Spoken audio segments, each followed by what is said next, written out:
नमस्कार मित्रों, जैसा कि हम सभी जानते हैं, लव और कुश राम तथा सीता के जुड़वा बेटे थे। जब राम ने वानप्रस्थ लेने का निर्णय कर भरत का राज्याभिषेक करना चाहा, तो भरत में ऐसा करने से इनकार कर दिया।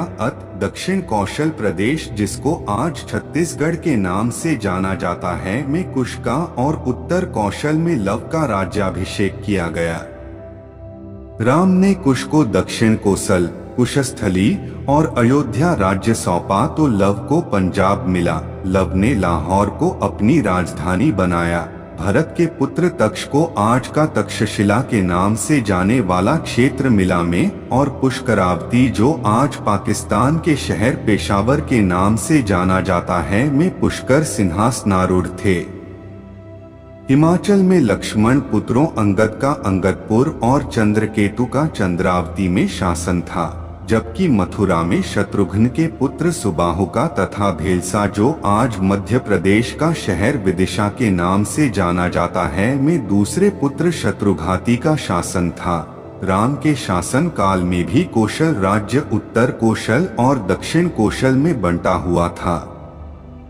कालिदास के रघुवंश अनुसार राम ने अपने पुत्र लव को शरावती का और कुश को कुशावती का राज्य दिया था। शरावती को श्रावस्ती माने तो निश्चय ही लव का राज्य उत्तर भारत में था और कुश का राज्य दक्षिण कौशल में। कुश की राजधानी कुशावती आज के बिलासपुर जिले में थी। कोसला को राम की माता कौशल्या की जन्मभूमि माना जाता है। रघुवंश के अनुसार कुश को अयोध्या जाने के लिए विंध्याचल को पार करना पड़ता था। इससे भी सिद्ध होता है कि उनका राज्य दक्षिण कौशल में ही था। राजा लव से राघव राजपूतों का जन्म हुआ, जिनमें आगे चलकर बड़गुजर, जयास और सिकरवारों का वंश चला। इसकी दूसरी शाखा थी सिसोदिया राजपूत वंश की, जिनमें बैछला और गहलोत वंश के राजा हुए। कुश से कुशवाह राजपूतों का वंश चला। ऐतिहासिक तथ्यों के अनुसार लव ने लवपुरी नगर की स्थापना की थी, जो वर्तमान में पाकिस्तान स्थित शहर लाहौर है। यहाँ के एक किले में लव का एक मंदिर भी बना हुआ है। लवपुरी को बाद में लौहपुरी कहा जाने लगा। दक्षिण पूर्व एशियाई देश लाओस, थाई नगर लोकपुरी, दोनों ही उनके नाम पर रखे गए स्थान हैं। यह सिद्ध हुआ कि वर्तमान में जो सिसोदिया, कुशवाह, मौर्य, शाक्य, बैछला और गहलोत आदि जो राजपूत वंश हैं, वे सभी भगवान प्रभु श्री राम के वंशज हैं। वैसे इतिहासकारों का मानना है कि जयपुर राजघराना है राम का वंशज। जयपुर राजघराने की महारानी पद्मिनी और उनके परिवार के लोग भी राम के पुत्र कुश के वंशज है। कुछ समय पहले महारानी पद्मिनी ने एक अंग्रेजी चैनल को दिए एक इंटरव्यू में कहा था कि उनके पति भवानी सिंह कुश के 307वें वंशज थे।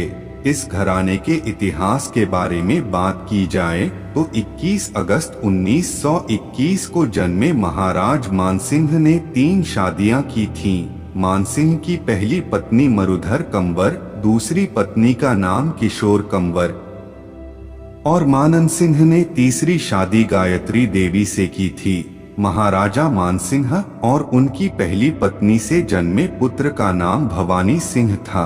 भवानी सिंह का विवाह राजकुमारी पद्मिनी से हुआ, लेकिन दोनों का कोई बेटा नहीं है। एक बेटी है जिसका नाम दिया है और जिसका विवाह नरेंद्र सिंह के साथ हुआ है। दिया के बड़े बेटे का नाम पद्मनाभ सिंह और छोटे बेटे का नाम लक्ष्यराज सिंह है। और अंत में यही निष्कर्ष निकलता है कि यह बात सच है, क्योंकि यह मैं नहीं कहता बल्कि लखनऊ के SGPGI के वैज्ञानिकों ने फ्लोरिडा और स्पेन के वैज्ञानिकों के साथ मिलकर किए गए आनुवांशिकी शोध के आधार पर यह निष्कर्ष निकाला था। अगर आपको मेरी बताई गई बातें अच्छी और सच्ची लगी हो तो कृपया आप मेरे चैनल धार्मिक भावना को सब्सक्राइब करें तथा मेरे इस YouTube वीडियो को लाइक और शेयर जरूर करें, क्योंकि धर्म के प्रचार प्रसार के इस नेक कार्य में आपका सहयोग अपेक्षित है। अगर इस विषय पर किसी का कोई भी सुझाव या सवाल है तो वो मुझे YouTube कमेंट बॉक्स में जरूर लिखें। मुझे आपके संदेश का इंतजार रहेगा। तब तक के लिए धन्यवाद।